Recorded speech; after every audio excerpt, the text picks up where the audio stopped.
Right said now. That he doesn't think that that's the way to go at this time. So. Yeah, because of the way the global environment is going. I mean, UK cut their growth to zero recently, and the euro crisis continues to be a problem, and then China is also slowing. So it's difficult for the CBN, I think, to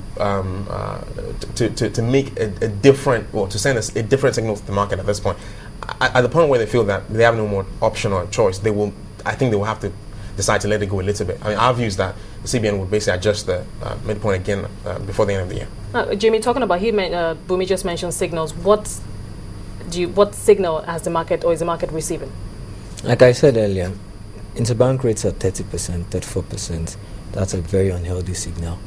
It's a very unhealthy signal when the banks are lending to each other at that rate, and it's a very unhealthy signal to a small and medium scale enterprise, because who's now going to approach the banks for the banks are definitely going to increase the amount of exactly interest. So at the end of the day, you have to balance everything, and while the short to medium term goal of the central bank is to defend the naira, at some point in time it's got to look at the benchmark rates in the market and actually do something. But do you also think that perhaps the CBN is still also trying to, because what other central banks, especially in other emerging economies, have done is to ease interest, bring down the interest benchmark interest rate, but the central bank has left it high.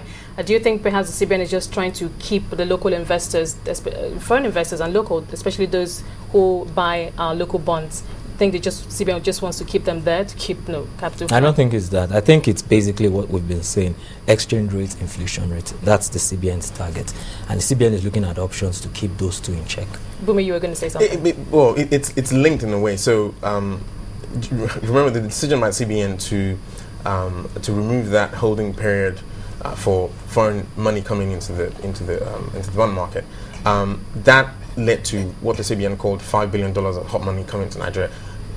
I assume that they expected the number to be a bit higher, so that would also support your exchange rate. If the structural imbalances weren't there, you wouldn't need to maybe make some of these moves. Decisions. But if a foreign investor is investing in Nigeria and they look at your inflation rate and it's 12.5% or whatever, 12.9%. It's almost 13%. And it should come down. and the yield you're getting on fixed income instrument, let's say it's 14%. The CBN wants that real return to be positive. So that slight gain, they want it to be. So if the inflation can come down a bit, right, then maybe they'll be willing to adjust a little bit. But as long as they have this view that they want the real return to be positive, then it's going to be difficult for them to basically adjust the rates the way that maybe the local businesses, real economy in Nigeria will want. So, as I said, the CBN is a bit snookered. But I mean, going back to this CRR thing, I think it's worth separating the CRR move from the recent circular that came out regarding the WDAS and repo market.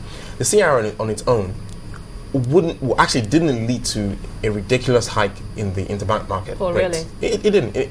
Because basically what you would have is the most liquid banks, especially the large banks, will tell you publicly, and I remember Zenith saying this on the conference call, they don't really expect that to be that much of an impact.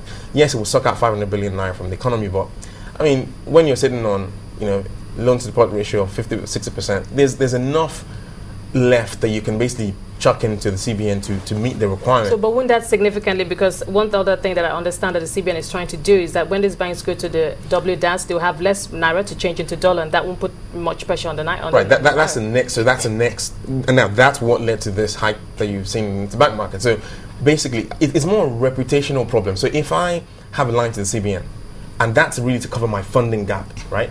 Then, because most of these banks are most of the major banks are net places in interbank market. So if the interbank market rate shoots up, actually they should gain from it. But the problem is there's some times when they have some funding gaps, and they then basically access the CBN window.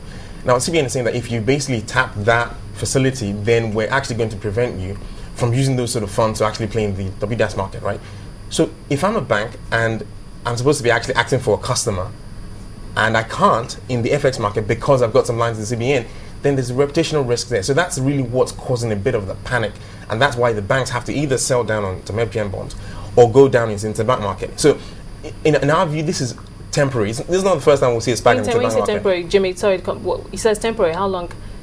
Well, interestingly, Nigerian banks have always been deposit chasing institutions, so that's also an option. That's also an option. You can you can.